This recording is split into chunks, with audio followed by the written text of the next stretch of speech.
Pak Kiat. Terima kasih nih sudah mau bergabung di IG Live Isigo ya Pak ya. Sama-sama. Kan topik kita hari ini lebih ke Rule of Logistic NLA ya Pak ya, National Logistic Ecosystem. Kan kita sudah tahu Pak, pemerintah sudah ngeluarin Impres nomor 5 tahun 2001 tentang penataan ekosistem logistik nasional ya Pak ya, mengenai digitalisasi layanan pelabuhan. Jadi melalui NLA ini kan. Nah itu menurut dari sisi Lukman Jaya ini, itu kabar baik kan sih Pak dengan adanya NLA ini untuk sektor industri logistik semuanya? Iya, saat ini kan memang itu kan berdasarkan Impres 55 ya kalau nggak salah ya. 55 tahun lalu, tahun 2021. Kalau untuk Lukman Jaya sendiri kan Lukman Jaya banyak bergerak di bidang pengiriman domestik ya. Sehingga sebenarnya NLA itu untuk kami belum terlalu ada dampak lah kalau untuk di kami ya. Tapi kalau untuk secara keseluruhan industri logistik, karena pengiriman barang ini kan saat ini masih difokus di barang impor atau ekspor, mungkin impor lah lebih banyak kalau saya lihat di NLA itu.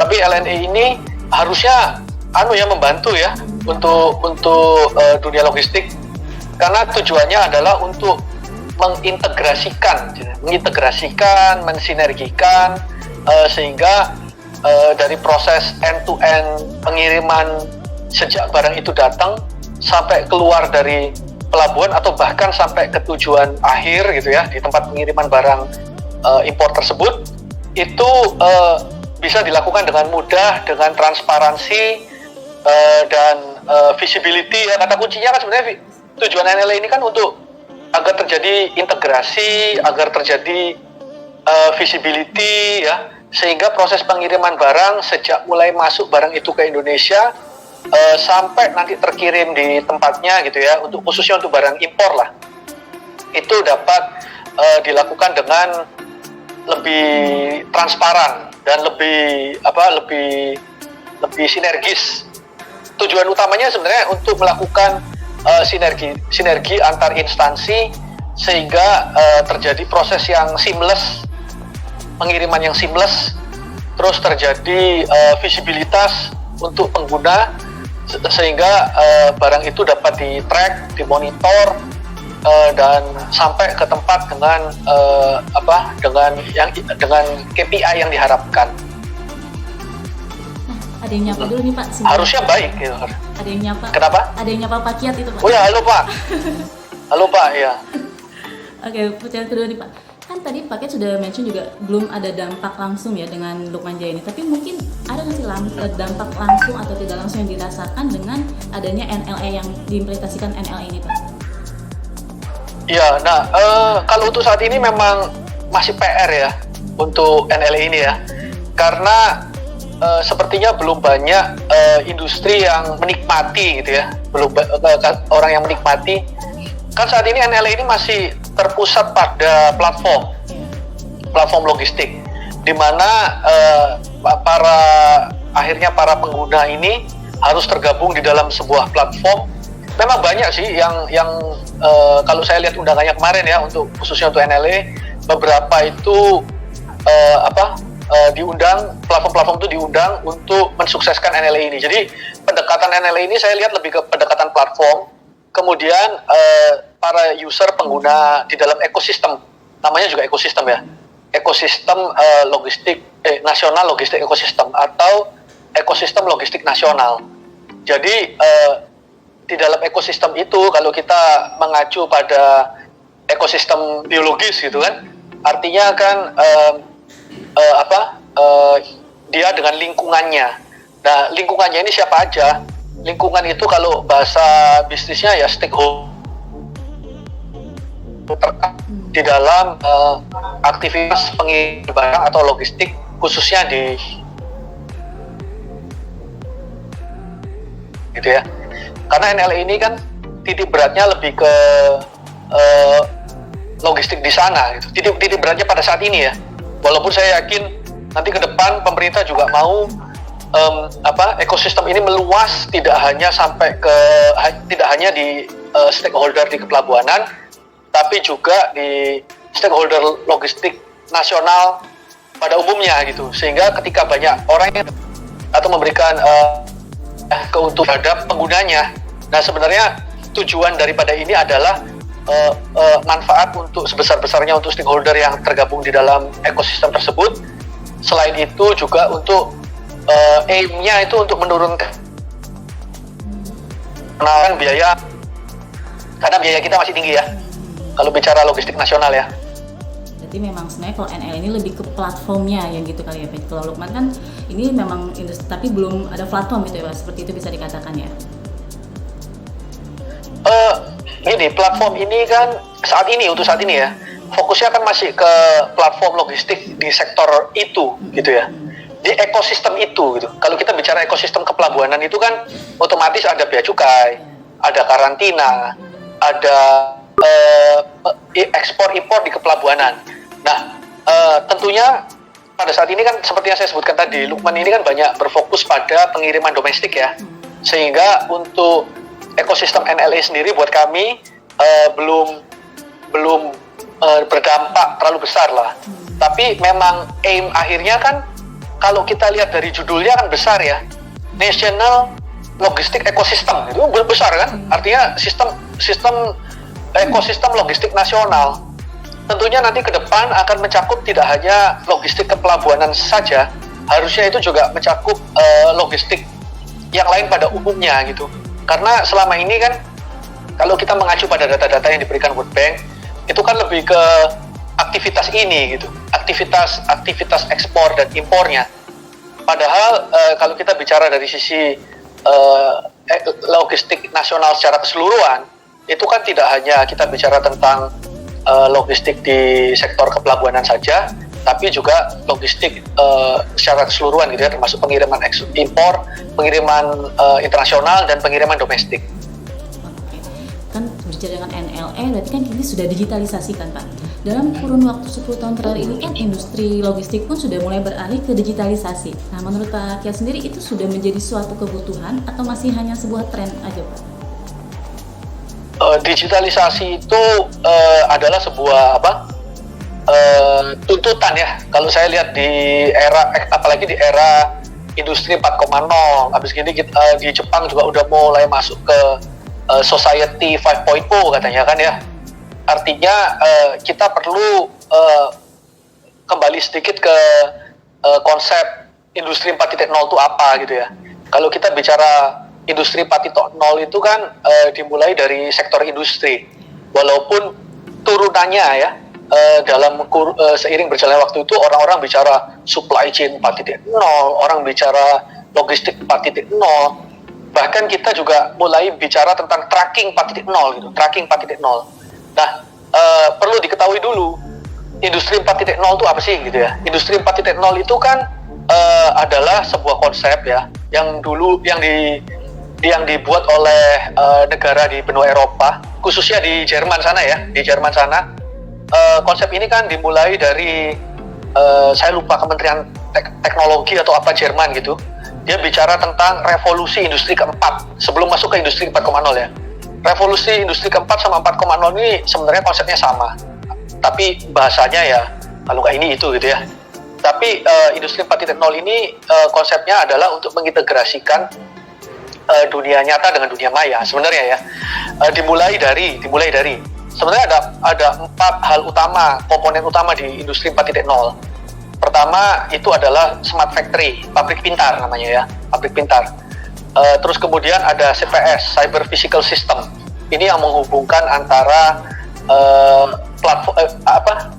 middleware gitu ya, yang menghubungkan antara dunia siber dengan dunia nyata. Nah, terus kemudian ada IoT. IoT ini yang Internet of Things. Kalau kita lihat dulu ceritanya kamera CCTV lah gampangnya ya. CCTV itu kan dulu nggak terkonek sama internet. Nah, sekarang kan ada tuh yang kamera satuan yang bisa diakses di mana saja. Nah, itu IoT. Kalau kita bicara truk ya, dengan adanya GPS, truk itu yang dulunya benda yang tidak menghasilkan informasi, sekarang truk itu menghasilkan informasi loh ya, dengan GPS. Artinya dulu dia itu offline, sekarang dia menjadi online. Dan walaupun pada saat ini informasi yang dibagikan sama GPS itu kan tergantung pengguna ya, itu masih terbatas. Artinya dia memberikan posisi, ada yang memiliki door sensor, ada yang punya kayak fuel sensor, dan banyak sensor-sensor yang bisa ditempelkan di dalamnya. Nah, itu masuk ke faktor keempat. Artinya konsep keempat itu sensor. Nah, semakin banyak sensor di IoT tersebut, maka semakin banyak status yang kita ketahui tentang kendaraan itu. Artinya yang dulu itu kita hanya tahu truk itu posisinya saja, lama-lama kita akan tahu banyak tentang mobil itu. Kampas remnya seberapa tebal, bannya berapa tebal gitu ya. Termasuk sensor-sensor yang lain. Nah, itu secara keseluruhan konsep. Tapi tujuan semua ini adalah untuk menghubungkan manusia dengan benda.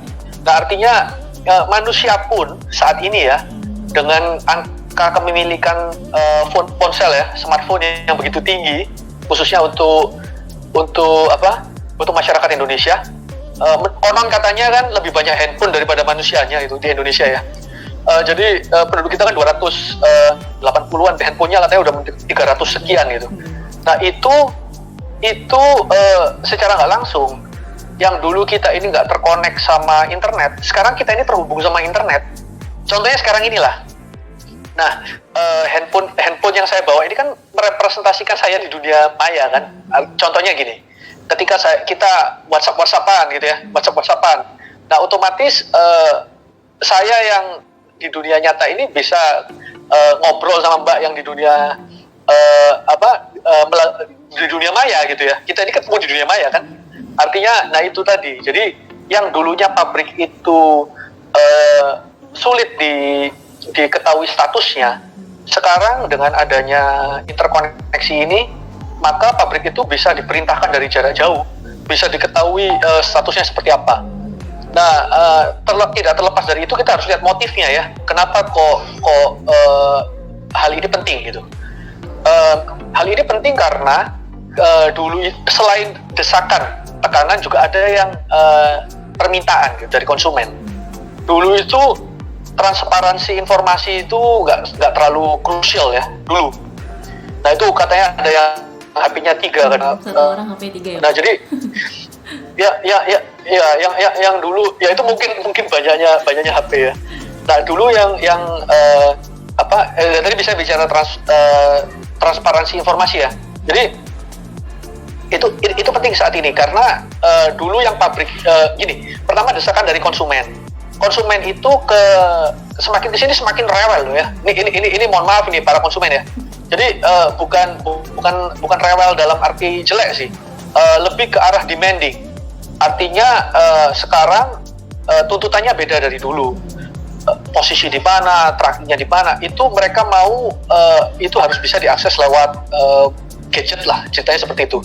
Jadi produktivitas kan dituntut semakin lama semakin tinggi ya. Dengan adanya IoT ini, dengan adanya era yang baru ini, customer kita itu semakin menuntut kita untuk lebih transparan.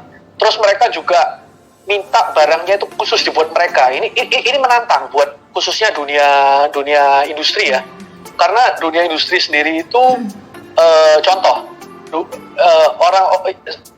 maksudnya customer itu kan jadi lebih individualistik, sehingga yang dulu itu puas untuk dibuatkan satu mobil untuk semua gitu ya, sekarang itu mereka minta harus ada ini nggak gua banget, ini nggak cocok gitu. Jadi akhirnya nanti pabriknya bilang oke, berarti saya mau minta yang warnanya biru, ada sunroofnya, ada ini itu. Nah, sehingga pabrik harus mengikuti itu pabrik harus mengikuti. Nah, dengan semakin jalannya perkembangan zaman dan konsumen itu semakin demanding, maka hal itu tidak bisa dilakukan dengan peralatan yang ada zaman dulu. Sebenarnya handphone yang dibawa ini sensor, Bapak Ibu sekalian ya, sensor. Artinya gini, mereka ini kadang jauh lebih tahu kita daripada kita gitu. Itu yang bahayanya gitu ya. Artinya apa yang kita suka, kalau kita klik-klik di dunia maya gitu, mau belanja gitu, ternyata nongol terus gitu. Nongol terus. Muncul, ya, Pak? Nah, terus habis gitu kita berada dimanapun dia juga tahu gitu. Jadi nothing to hide sekarang ya. Jadi artinya konsep inilah dengan demikian maka itu memungkinkan produsen untuk lebih mengetahui apa yang diinginkan oleh konsumen. Nah ini penting karena ketika kita semakin dekat dengan sumber informasi, ini untuk supply chain ya, khususnya ya supply chain sama logistik konteks ya. Semakin kita dekat ke sumber informasi, perusahaan ini diharapkan lebih bisa bereaksi lebih cepat. Oh, saya ternyata ada pergeseran permintaan konsumen ke arah mobil yang warna merah gitu. Misalnya, ini misal aja saya. Jadi akhirnya pabrik itu bisa mengantisipasi dengan membuat stok mobil warna merah lebih banyak. Atau ada pergeseran konsumen seperti ini. Nah, kalau kita bicara konsep yang lain ya, yang lebih ekstrim case gitu ya, 3D printing itu juga akan merubah ya. 3D printing itu kan dulu kita beli yang paling gampang itu contohnya patung lah ya. Patung itu sekarang udah bisa dipotret gitu kan, di 3D modelnya, terus kita bisa print sendiri. Jadi itu akan merubah the way we buy barang-barang, benda-benda yang semacam itu. Tapi kalau baju masih belum bisa nih, baju karena dibuat dari plastik kan sulit ya. Artinya ketika nanti ketemu itu pabrik yang dulunya besar di era revolusi industri kedua. Era revolusi industri kedua itu kan terkenal dengan mass production karena diketemukannya electricity sama bahan berjalan ya, kayak conveyor belt lah bahasa Inggrisnya. Jadi itu memungkinkan terjadi produksi massal. Tapi sekarang ini kita tiap orang itu kan individualistik dari sisi apa yang diinginkannya ya. Maksudnya dari sisi apa yang diinginkannya. Dulunya itu mereka mau oke dengan barang yang sama. Sekarang ini kok contohnya gini. Kalau cewek-cewek khususnya, perempuan-perempuan khususnya ya, yang satu kok bajunya kok sama sih sama saya pergi, ini kok ketemu orang dengan baju yang sama gimana banget gitu ya. Nah artinya kita ini kan kepengen tampil lain gitu. Nah itu tren ke depan. Itu hanya bisa dimungkinkan dengan teknologi. Makanya oleh karena itu dunia logistik sama supply chain, khususnya dunia pengiriman barang itu akan menyesuaikan dengan hal itu. Itu kalau bicara sedikit cerita panjang tentang yang tadi ya. Jadi sih menarik sih Pak, tadi pas Pak Kiat bilang, oh semakin kesini kan customer, banyak permintaan, itu kan memang tuntutan mereka ada muatan atau memang punya mereka gitu, makanya mereka agak sedikit bawel gitu. Tadi juga banyak tadi ada yang komen, iya customer banyak permintaan. Nah kalau dari sisi proses bisnis Lukman sendiri nih Pak, apakah sudah sebagian dialihkan dari manual ke digital kah atau bagaimana? Sudah, jadi kalau kita bicara tentang khususnya pabrik ya, kita ini kan part of supply chain ya, walaupun kita ini bagian dari supply chain, sehingga ada supply chain itu siapa aja sih pelakunya? Kan dua aspek. Pertama ada aspek penyimpanan barang, logistik. Saya ke logistik dulu deh. Ada aspek penyimpanan barangnya, sama ada aspek pengiriman barangnya. Nah, jadi mau nggak mau gitu ya, kalau kita bicara tentang transportation, karena kita bagian dari supply chain sebuah industri atau sebuah pabrik gitu, kita harus mengikuti supply chain mereka. Memang kalau kita bicara tentang industri, nggak semuanya itu sama, nggak semuanya sama. Kalau kita lihat pengiriman beras lah ya, beras itu kan sekarang lebih banyak ke variannya banyak ya. Kalau bicara varian banyak gitu, jadi customer juga lebih dimudahkan dengan pilihan-pilihan itu. Tapi kalau kita bicara beras secara umum, itu kan sama ya, sama. Jadi mungkin industri pengiriman barang khususnya di sektor hulu ya, saya nggak bicara di hilir ya. Di sektor hulu itu masih belum banyak berubah. Tapi kalau kita bicara semakin ke hilir gitu ya, semakin ke arah konsumen, gitu. Semakin ke arah konsumen itu banyak berubah itu. Apalagi kalau kita bicara industri fashion gitu. Memang ada sebagian barang yang nggak bisa dilakukan kustomisasi massal. Tapi saat ini semakin banyak perusahaan yang mengarah ke arah kustomisasi massal, tujuannya untuk meningkatkan stickiness ya, tujuannya untuk meningkatkan ketergantungan dari konsumennya, ketergantungan, karena dari sisi produsen itu tentunya senang konsumen yang tergantung, senang dia, artinya barang dia ini bisa dipertahankan dalam waktu yang lama. Tapi arahnya kan nggak seperti itu.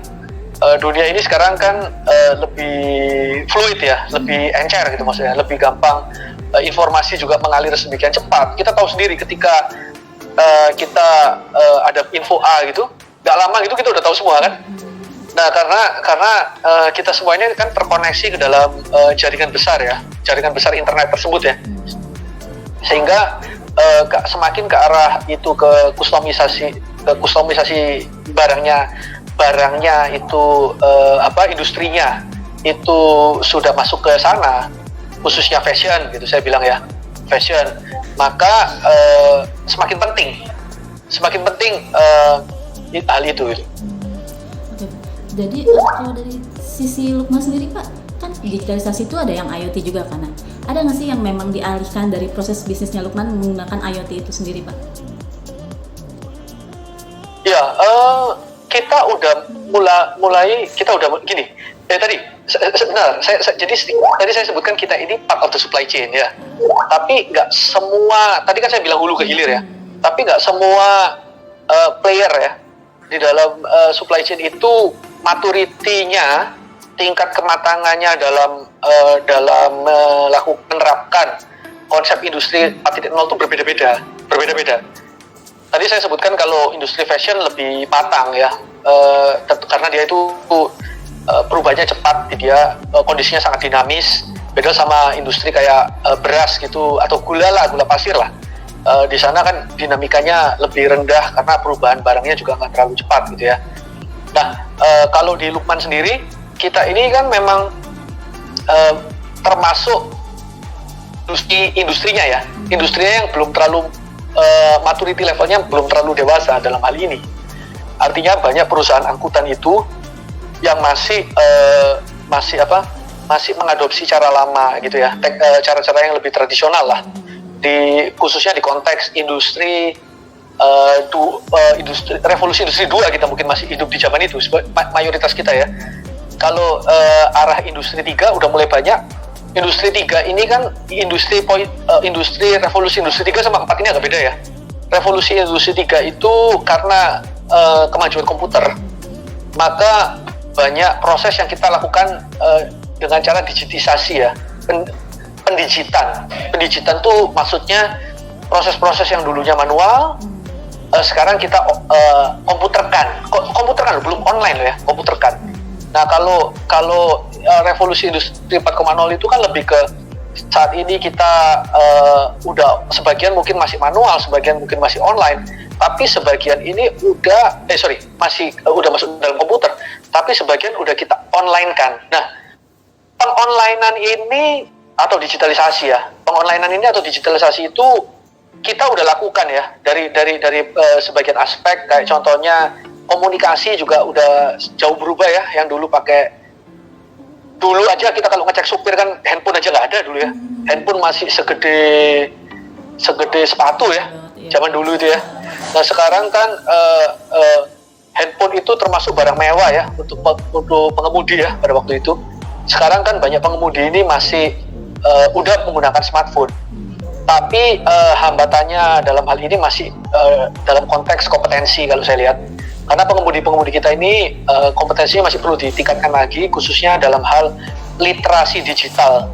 Kalau kita lihat nggak cuma pengemudi, saya lihat termasuk staff, literasi digitalnya juga masih perlu ditingkatkan lagi. Artinya proses literasi digital ini merupakan sebuah prasyarat kalau kita mau lanjut ke situ. Tapi ya seperti yang saya katakan tadi, di industri kita ini kan masih kebanyakan di era 3.0 kalau saya lihat, 2.0 atau 3.0 lah.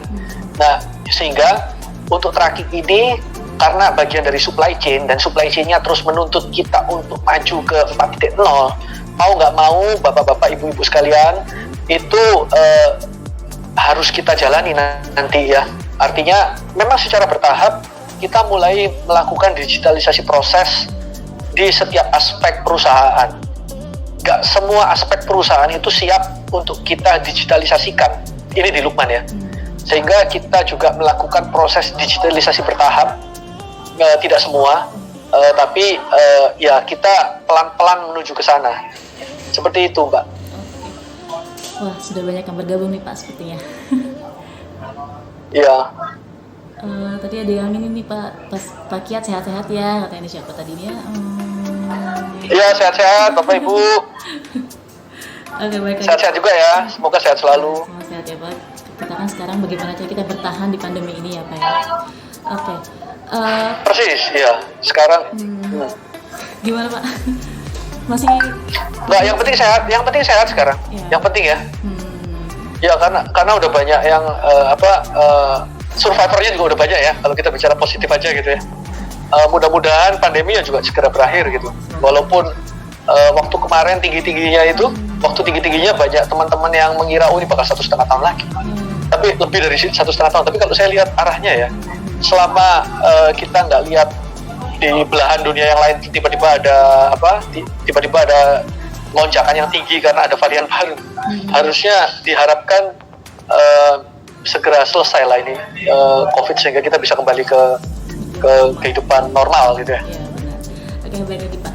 Jadi kan memang kita nggak mudah sih Pak, setiap industri kayak supply chain atau tracking itu kan untuk beralih ke digitalisasi. Nah itu hambatan yang biasa dihadapi oleh di sisi Lukman Jaya sendiri apa sih Pak dari mengalihkan sebagian proses bisnisnya ke digital, dari manual ke digital itu? Ya tadi gini, digitalisasi itu nggak harus sulit. Mungkin itu dulu yang saya sampaikan ya, Bapak Ibu sekalian ya. Jadi digitalisasi itu bukan sebuah konsep yang harus sulit amat gitu kita pikirkan. Bahkan kalau kita bicara tentang konsep-konsep yang baru ini kan, itu bisa dilakukan secara modular ya, maksudnya secara part by part, bagian per bagian. Nah sekarang dengan adanya teknologi komputer, cloud computing, hal itu dimungkinkan kalau saya lihat ya. Dengan adanya cloud computing, proses pengonlinean data, proses pengisian formulir, itu banyak yang bisa kita lakukan secara online, dan itu cukup merevolusi kayak agak drastis ya. Mungkin itu cukup meningkatkan proses bisnis kita. Karena yang dulunya nggak online gitu ya, saya kasih contoh aja lah, bagian bengkel misalnya. Bagian survei yang dulu itu kita harus memberikan kertas kan, dia jalan ke sana survei, foto gitu ya. Sekarang survei udah bisa dilakukan dengan secara online ya. Contoh yang paling simpel dengan Google Form lah, itu paling simpel ya. Kita bisa lakukan itu, dia bisa lakukan itu, klik.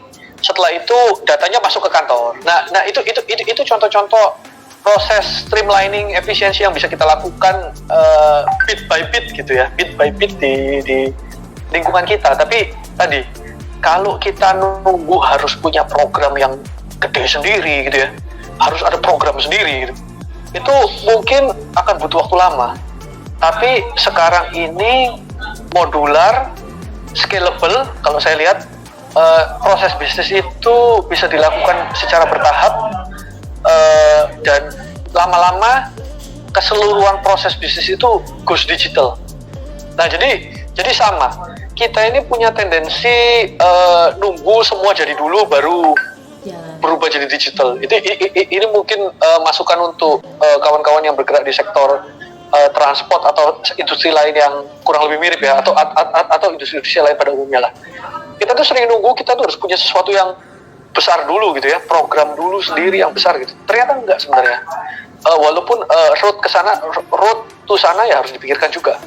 Tadi kan saya ceritakan ya, perubahan itu terjadi demikian cepat ya. Kondisi lingkungan kita itu sekarang sangat dinamis ya. Kita menerapkan software versi 1.0 misalnya gitu. Nggak lama itu udah nggak valid lagi, ganti, berubah gitu. Jadi ini yang perlu jadi pertimbangan kita semua, karena proses digitalisasi ya tadi, kalau kita bicara ke proses digitalisasi tempat kita lakukan secara modular, kita lakukan secara bertahap, kita buat berdasarkan kesiapan dari stakeholder, dari staff yang ada, karena nggak semua staff itu punya kemampuan atau readiness ya, kesiapan teknologi yang sama. Nah, kalau nunggu semua harus siap, harus ada dulu semua, nggak digital. Nah, ini mungkin saya yang agak mesti garis bawahi di konsep digitalisasi di industri transport. Ada yang nanya nih Pak, mungkin kita ke sesi pertanyaan dulu kali ya Pak. Ini boleh. Patra Caraka nih Pak, Pakiat saat ini pengembangan bisnis untuk cold chain sedang berkembang. Nah, kalau menurut pandangan Pakiat nih, bagaimana untuk cold chain ini Pak? Kalau cold chain jelas berkembang ya, apalagi nanti ketika kalau kita lihat ya, GDP kita akan semakin meningkat ya, harus diharapkan ya. Ketika GDP kita itu semakin meningkat, pendapatan kita juga semakin tinggi gitu ya, masyarakat kita maksudnya. Tentunya keinginan untuk barang-barang yang fresh produce gitu ya, barang-barang yang fresh produce itu juga akan meningkat. Nah, seperti yang kita ketahui bersama, kayak industri perikanan, industri daging gitu, daging hewani ya. Terus kemudian susu segar, buah-buahan dan sayur mayur, itu memerlukan pengiriman menggunakan cold chain. Saat ini memang pengiriman itu masih pakai es batu ya, kalau kita lihat ya, dipancing pakai es batu, sehingga user pengguna dalam keadaan barang itu 70% masih acceptable, masih bisa diterima. Artinya kalau ikan agak bungkus sedikit bolehlah gitu lah ya, yang penting masih bisa dimakan dan nggak bau amis gitu kan. Tapi seiring berjalannya waktu semakin meningkat itu GDP, masyarakat akan semakin sensitif terhadap rasa loh, dan mereka akan, ini dagingnya nggak segar, atau ikannya kok nggak fresh sih gitu. Jadi ketika udah masuk ke posisi itu, maka industri cold chain juga semakin berkembang. Dan satu lagi yang semesti saya garis bawahi, cold chain itu penting untuk ketahanan pangan ya, Bapak Ibu sekalian ya. Karena kalau kita lihat di negara yang lebih maju lah ya, contohnya mereka itu, nah beberapa waktu lalu pernah ada kejadian ayam potong tuh, kalau Bapak Ibu ingat. Petaninya sampai bukan membuang sih, membagi-bagikan ayam potong karena harganya terlalu murah. Tapi seperti kita ketahui, kadang-kadang harga ayam itu naik gak masuk akal gitu ya. Wah, mahal amat nih ayam. Padahal ada suatu ketika harganya kok murah banget. Nah, kalau ada gudang cold chain, otomatis kan ayam-ayam yang berlebih itu bisa disimpan. Kalau ada, tujuannya bukan apa? Tujuannya untuk ketahanan pangan. Itu disimpan, ketika harganya tinggi, barang itu dikeluarkan, sehingga harga di tatanan masyarakat itu stabil. Kalau sekarang kayak roller coaster, kadang-kadang harga cabai bisa berapa ratus ribu gitu ya, terus turun lagi ke 20 ribu, petaninya buang-buang cabai. Nah kalau seperti ini selalu terjadi kan sulit, karena fungsi cold chain sendiri itu untuk stabilitas harga ya, sehingga terjadi konsistensi harga. Terus kemudian memastikan terjadinya pasokan stok yang aman. Makanya ini lari ke konsep food security tadi itu ya, ketahanan pangan. Nah, jadi kalau kita serius gitu terhadap ketahanan pangan, berarti kita harus lebih memperhatikan rantai pendingin. Jadi benar, saya setuju Pak atau Ibu. Jadi saya setuju kalau cold chain itu ke depan juga akan semakin berkembang dengan seiringnya peningkatan pendapatan masyarakat dan dengan seiringnya perhatian kita atau pemerintah dan kita ya terhadap ketahanan pangan nasional. Kalau enggak ya tadi harganya naik, impor, ya kan? Harganya naik, kita impor. Harganya turun, dibagi-bagi. Nah itu harusnya berhenti sampai di sini gitu. kayak kata lagu ya, berhenti sampai di sini. Nah itu dengan cold chain bisa diatasi hal itu. Oke, sekarang pertanyaan selanjutnya nih Pak, dari Daniel Cahyo. Saat ini banyak perusahaan logistik yang tidak punya truk, tapi bisa mendapatkan banyak DO juga. Nah itu hal ini bisa atau akan mematikan perusahaan logistik nggak sih Pak? Kalau yang logistik yang konvensional itu kayak gimana Pak? Iya, jadi sekarang ini kalau kita bicara itu platform logistik ya, yang platform logistik yang tadi digadang-gadang sama NLE ya, untuk membantu menurunkan untuk membantu mensukseskan NLE. Jadi artinya sebenarnya kan platform logistik itu akan tetap butuh truk kan, sedangkan dia itu kan assetless ya. Sama kalau kita lihat industri taksi yang industri angkutan penumpang yang lebih dahulu disrupsi. Yang akan terganggu, sangat terganggu itu adalah industri angkutan personal yang di hulunya. Karena sebenarnya kalau kita bicara angkutan penumpang, ojek jelas terganggu. Bukan ojek pangkalan ya, saya bicara ojek pangkalan. Ojek pangkalan jelas terganggu. Taksi terganggu. Makanya kalau Bapak Ibu sekalian ingat, beberapa waktu lalu itu, beberapa tahun lalu itu pernah terjadi demo taksi-taksi konvensional kan. Nah tapi seiring berjalannya waktu mereka hidup berdampingan lah kalau saya lihat ya dengan platform tersebut, sehingga terdisrupsi. Kalau saya lihat memang industri angkutan personal yang di hilir ya, bukan di hulu ya, di hilir, khususnya yang last mile gitu ya, itu akan terganggu. Kalau saya lihat industri logistik di hilir juga terganggu nantinya ya. Kenapa kalau saya bilang terganggu begini? Kan ojek itu yang punya ojol ya, ojol itu yang punya kan ridernya, yang punya motor tersebut. Kalau kita lihat taksi konvensional yang punya perusahaan sih, tapi kan driver yang punya mobil sendiri atau driver yang memiliki mobil sendiri lah, dia itu bisa bekerja untuk taksi online.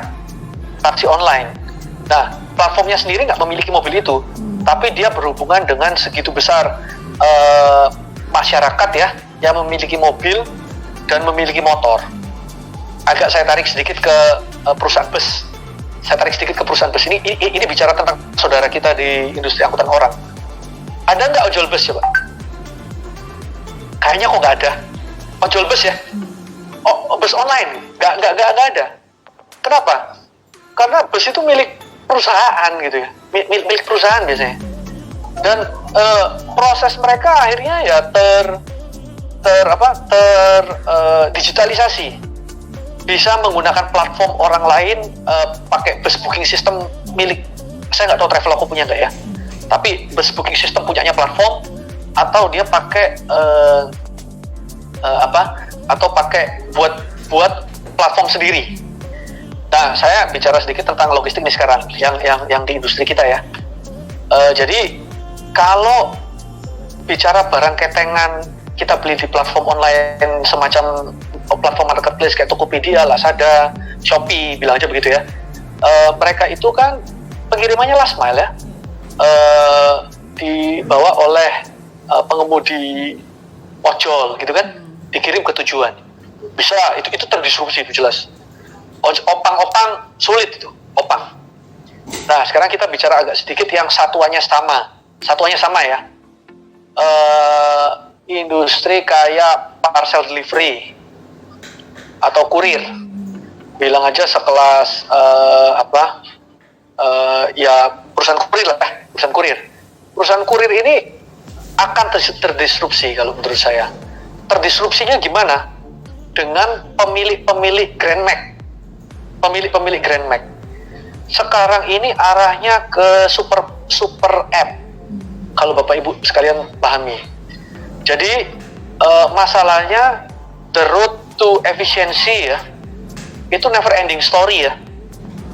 Efisiensi itu nggak pernah habis gitu ya, akan selalu jalan yang efisiensi or die, kan begitu ya. Kalau nggak efisien mati, digantikan sama yang lain. Nah, kalau Bapak Ibu amati, platform online itu sekarang marketplace-nya yang langsung berhubung, yang ini arahnya ya, yang langsung berhubungan sama pengemudi-pengemudi Grand Max itu gitu. Sehingga pengaturan routing itu diatur sama marketplace. Nah ini kan akan mengancam eksistensi dari bisnis kurir gitu. Itu yang perlu dipahami. Pokok saya lihat selama masyarakat itu bisa membeli unit itu dan dia bisa bergabung dalam platform, maka bisnis tersebut akan terdiskusi habis-habisan. Termasuk yang tadi itu, Grand Max ini sekarang masih dimiliki sama perusahaan-perusahaan kurir, tapi Grand Max ini nanti akan dimiliki sama pengemudi atau orang. Dia langsung bergabung ke platform marketplace.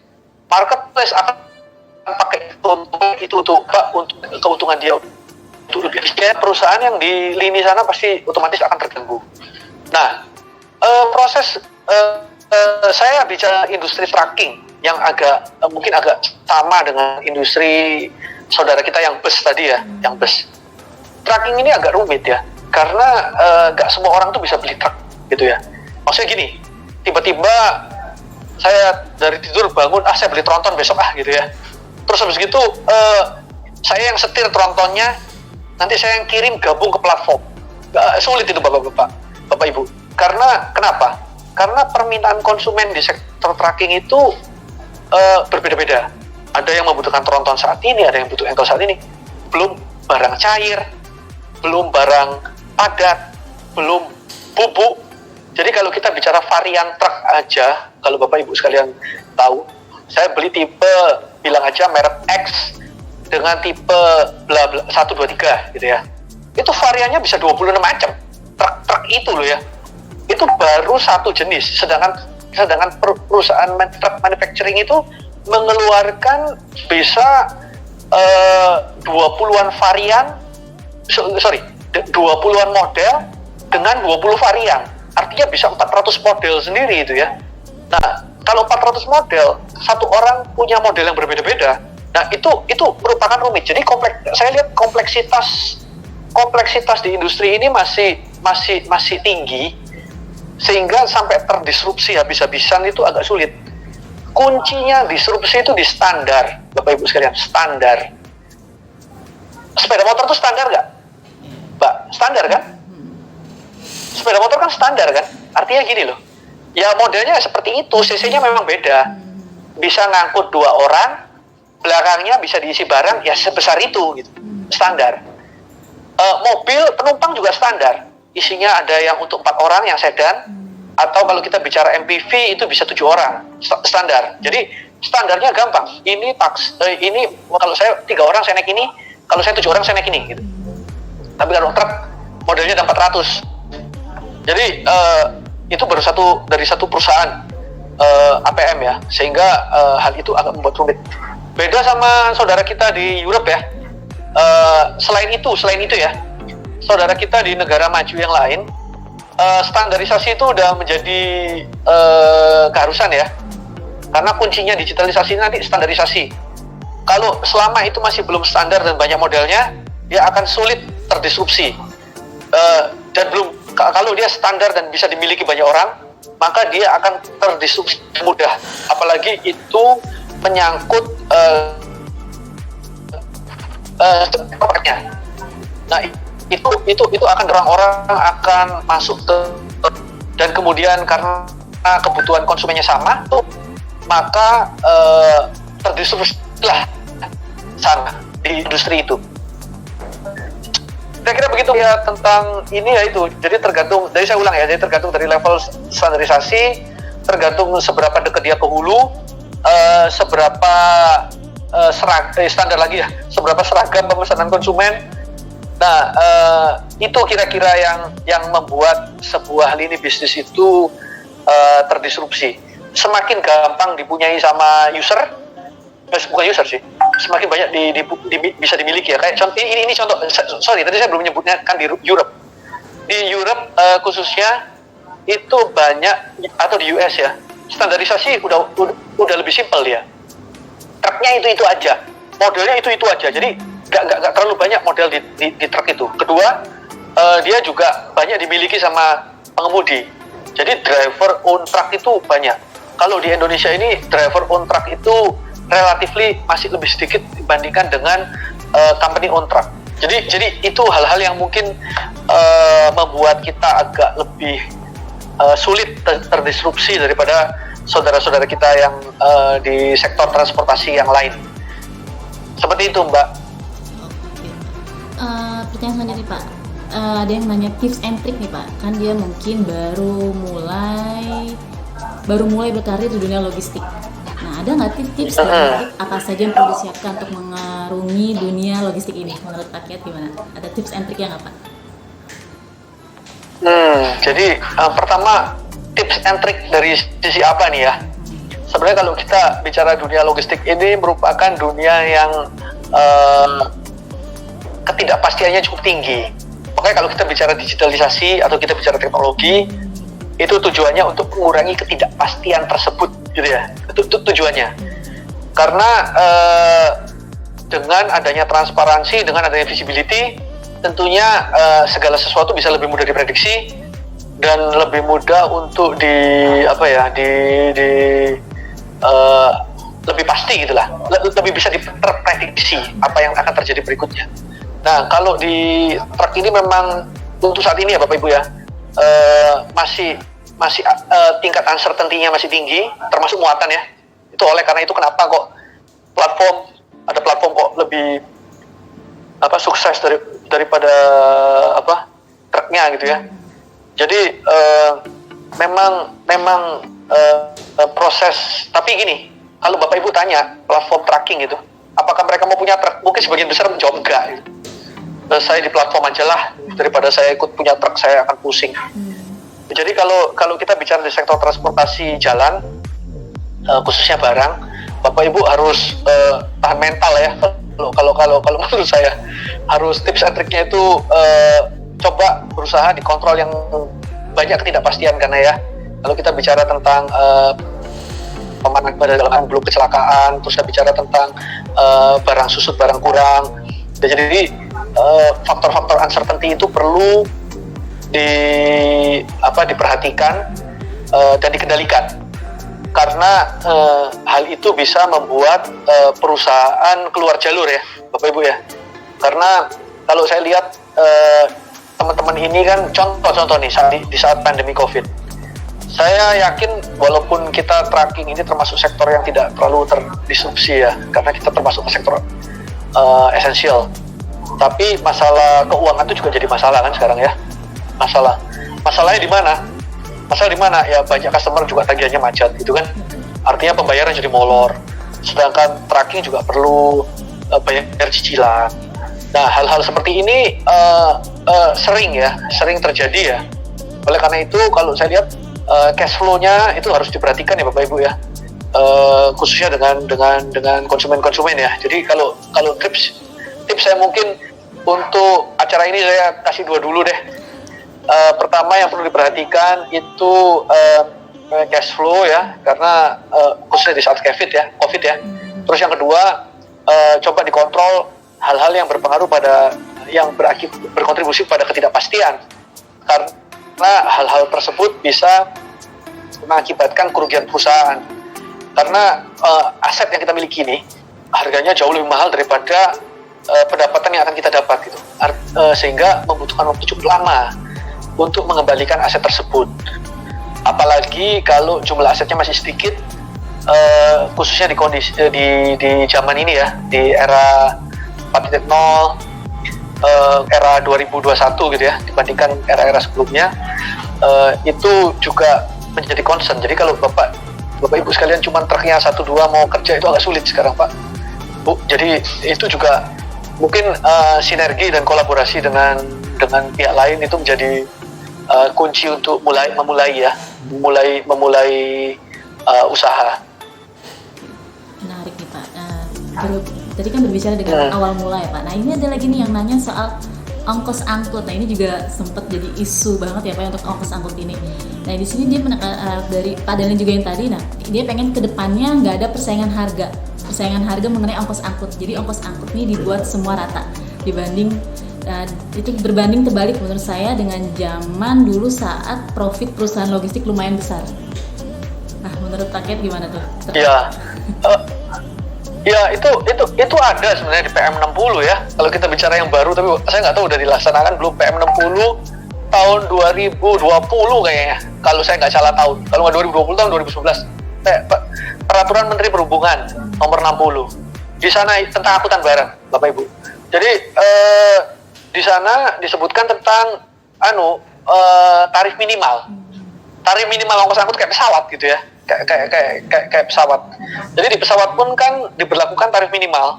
Tujuannya apa? Agar SPM-nya tercapai, standar minimum pelayanan namanya ya. Standar pelayanan minimum SPM itu tercapai. Nah, saat ini kan memang harga kita kan sulit ya, kita bicara di angkutan jalan ya. Karena boro-boro SPM ya.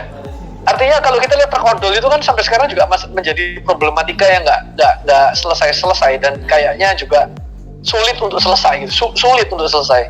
Saya yakin pejabatnya siapapun puyeng lah lihat keadaan yang seperti ini. Tapi hal itu bisa kita atasi bertahap kalau standar pelayanan minimumnya itu ditentukan.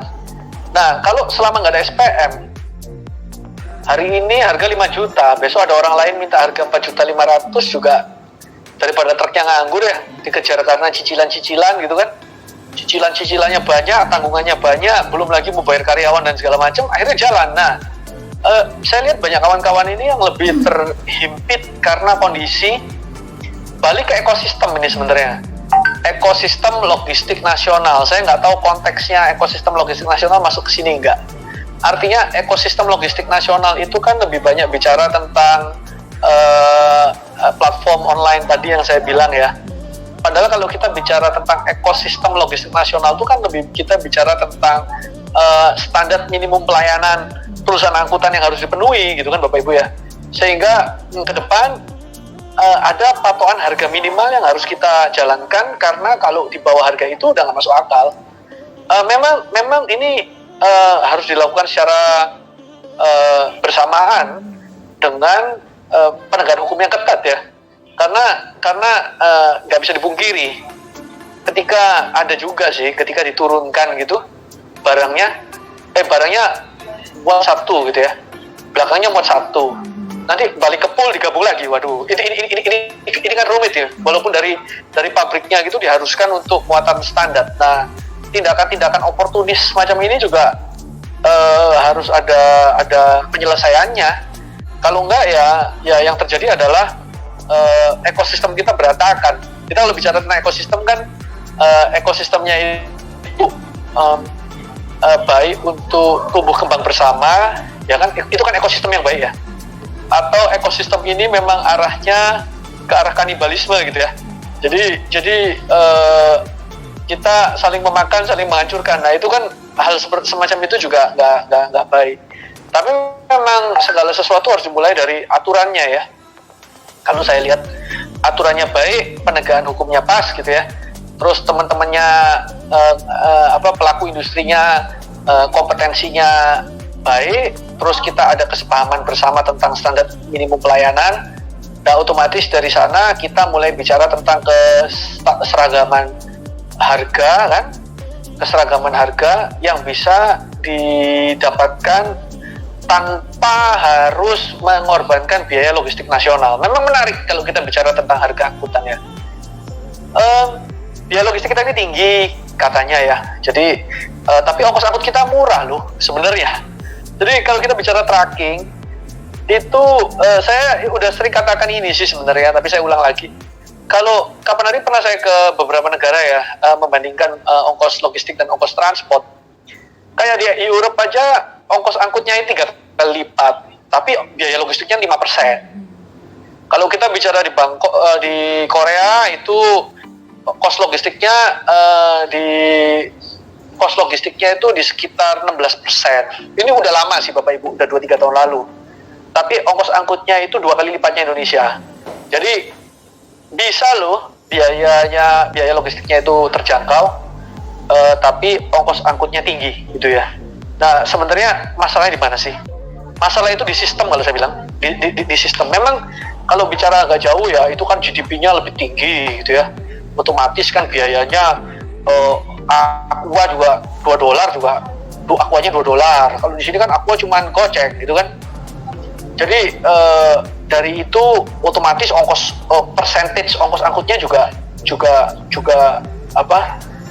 itu. Tapi kalau kita bicara komoditas, harga-harga itu kurang lebih sama. Cuman memang pendapatannya agak lebih tinggi di negara lain. Tapi bisa loh sebenarnya biaya logistik yang murah. Biaya logistik murah itu tidak hanya dari sisi digital ya. Jadi selain digital itu kan tools ya, hanya merupakan alat. Oke, pertanyaan lagi mungkin kali ya Pak. Banyak banget yang nanya, kayak seru banget ya Pak ya mengenai investasi untuk logistik ini. Nah ada lagi nih Pak, mengapa manajemen logistik sulit dilaksanakan walaupun potensinya itu nyata? Manajemen logistik sulit dilaksanakan walaupun potensinya itu nyata. Manajemen logistik itu maksudnya manajemen logistik yang seperti apa ya? Maksudnya manajemen logistik yang seperti apa gitu? Apa sistem ataukah? Karena kalau kita bicara manajemen kan tiap orang stylenya beda-beda ya, tiap perusahaan stylenya beda-beda gitu. Kalau kita bicara tentang manajemen style atau manajemen skill atau tiap perusahaan kan approach-nya nggak selalu sama gitu. Apa kita ini bicara standarisasi? Standarisasi mungkin Pak. Standarisasinya itu seperti apa? Ya kalau kita dalam konteks standarisasi, standar ya. Standar ini kan ada beberapa hal ya. Standar kompetensi seseorang atau personal atau profesi, atau kita bicara tentang standar perusahaan. Kalau kita bicara tentang standar profesi, sekarang udah ada di BNSP, tapi saya lihat belum banyak juga ya orang yang masuk di situ, karena belum banyak saya lihat perusahaan itu yang menggunakan standar tersebut. Tapi kita kan di satu sisi kita juga sedang menyelenggarakan sistem manajemen keselamatan ya. Itu merupakan safety standard yang berdasarkan dari PM 85 Kementerian Perhubungan. Di PM 85 tersebut sedang kita terapkan di asosiasi ya. Kita akan ada perkumpulan Indonesian Safety and Security Association. Jadi kita ini asosiasi Kamselindo namanya, yang berfokus ke dalam hal manajemen safety sama manajemen security sama manajemen lingkungan. Ini kita coba setting di tingkat perusahaan ya, karena dalam waktu dekat kan kita juga akan melakukan assessment terhadap 24 perusahaan yang terdaftar ya, untuk melakukan safety standard. Nanti akan ada rating untuk perusahaan tersebut, seberapa safe perusahaan itu ya, perusahaan angkutan itu.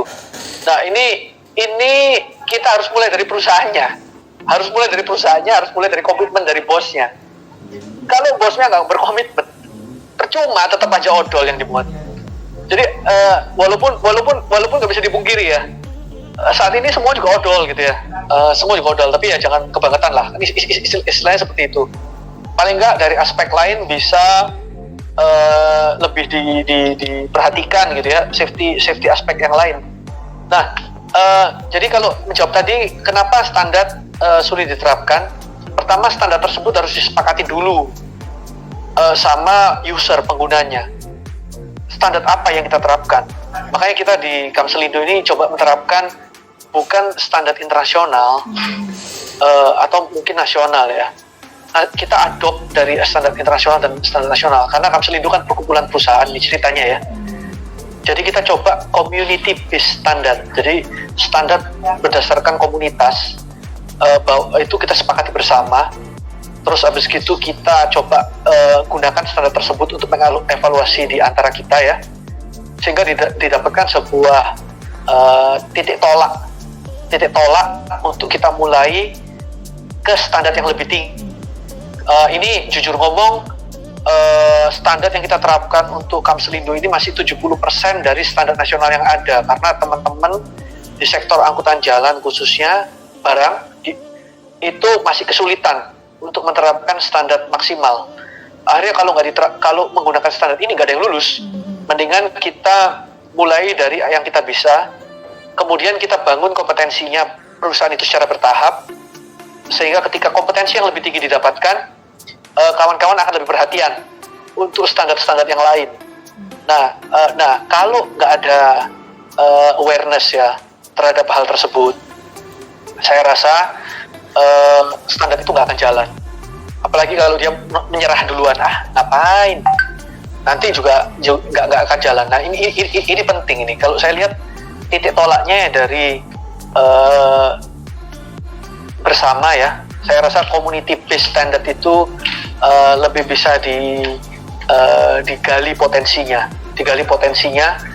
dan tapi jangan pesimistik terhadap community based standard, karena community based standard ini bisa kita tingkatkan secara bertahap sehingga bahkan bisa lebih tinggi dari kompetensi nasional atau internasional.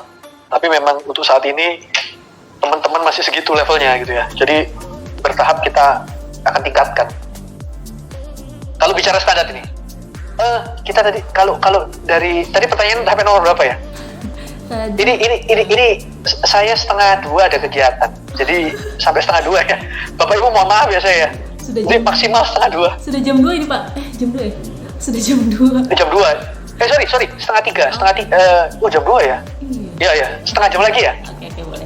Nah, mungkin tadi terkait odol nih, Pak. Ada yang nanya terkait odol nih Pak. Pak, saat ini sedang terus dikampanyekan odol, tapi dari pihak produsen ataupun customer masih banyak sekali permintaan akan kup dikasih odol untuk menghemat kos. Nah, apa solusi yang terbaiknya Pak?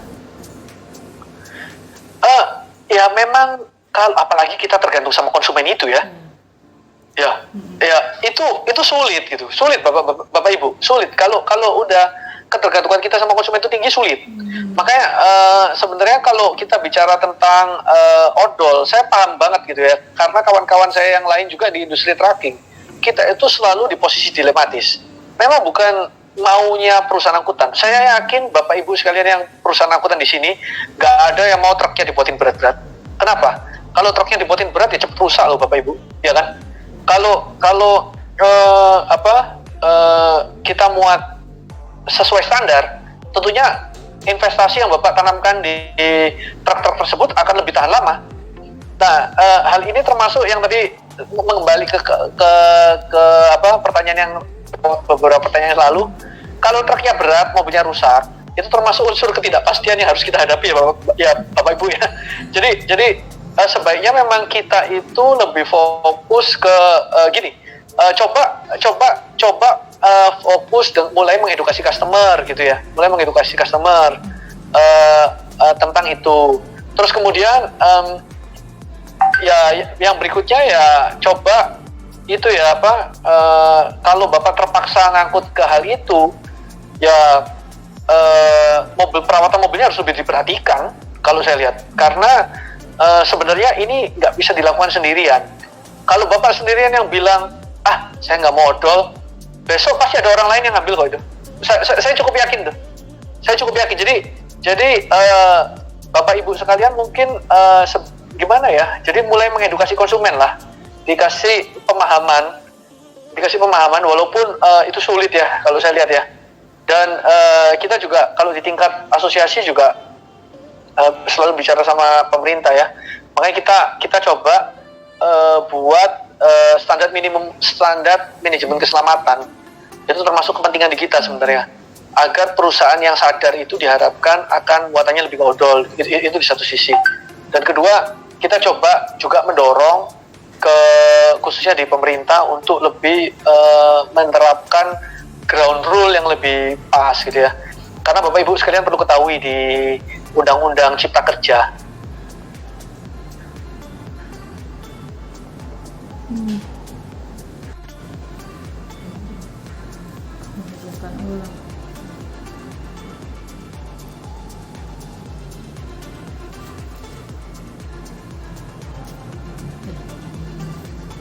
seperti itu.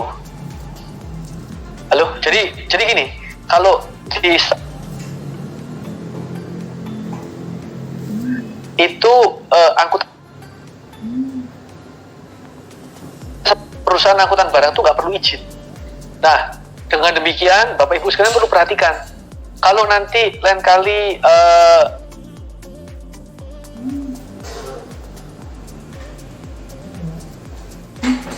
maka kita semua ke depan ya. Oke, aduh, sepertinya sinyal nih ya Pak ya. Aduh, sebentar. Sinyal saya ya? Apa sinyal saya? Putus ya Pak dari tadi? Dari iya, dari Pak Kiat ini. Oh iya, dari sinyal Pak Kiat nih sepertinya. Sinyal saya ya? Iya. Oh iya, saya pakai kadang-kadang naik turun ini. Nggak stabil ya Pak ya. Aduh. Sinyal ini,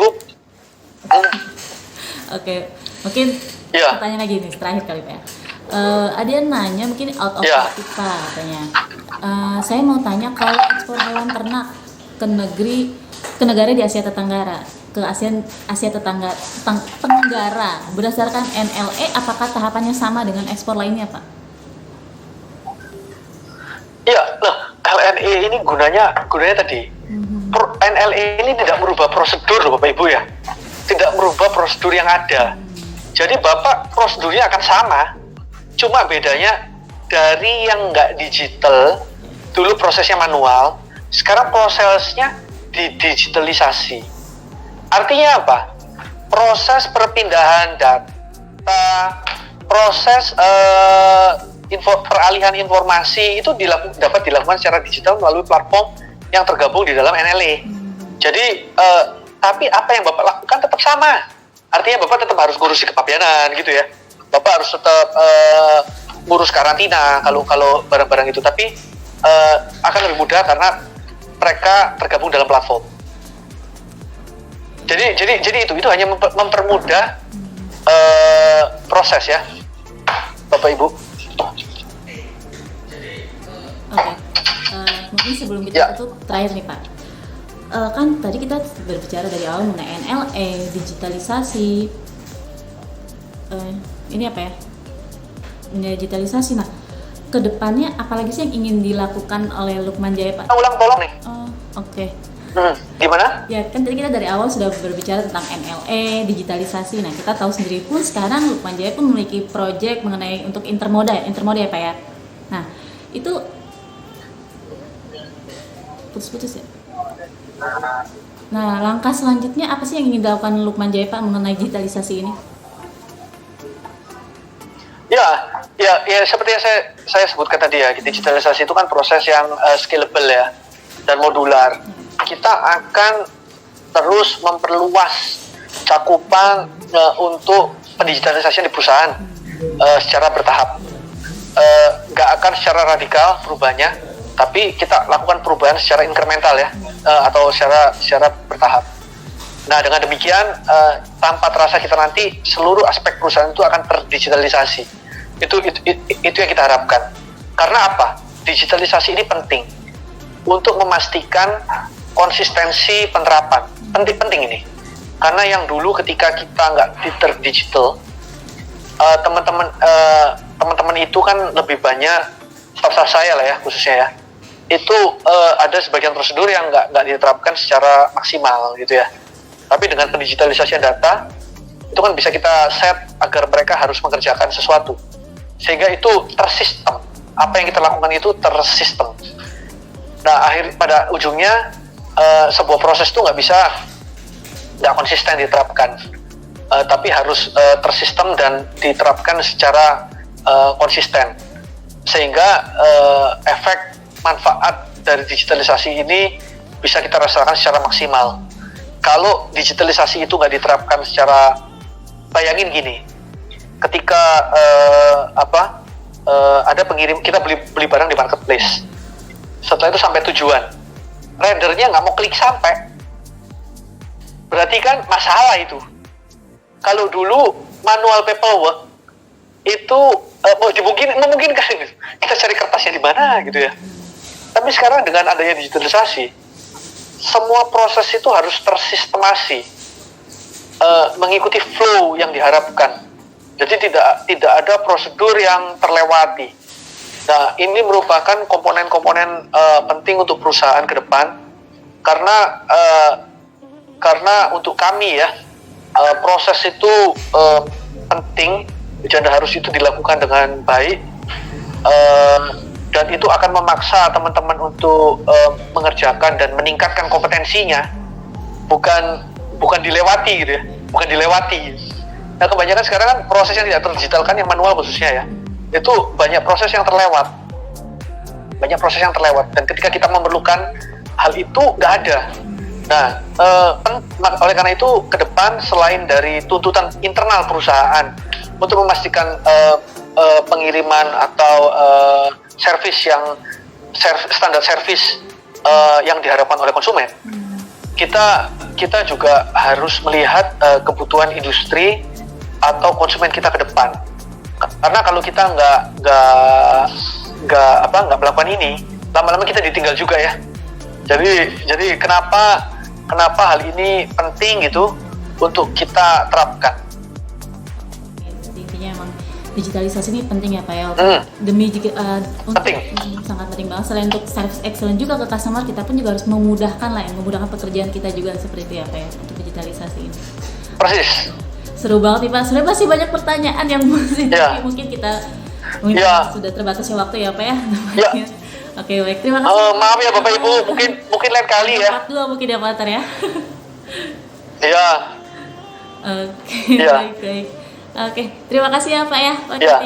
Untuk Oke ya, makasih Mbak. Ya, makasih Bapak Ibu. Yuk, salam sehat ya, salam sehat. Oke, terima kasih ya semua yang udah nonton. Semoga kebuka tentang tema kita hari ini tentang digitalisasi, apalagi khususnya untuk industri logistik, supply chain, dan cold chain. Oke, sampai jumpa nanti di Isigo IG Live selanjutnya. Dan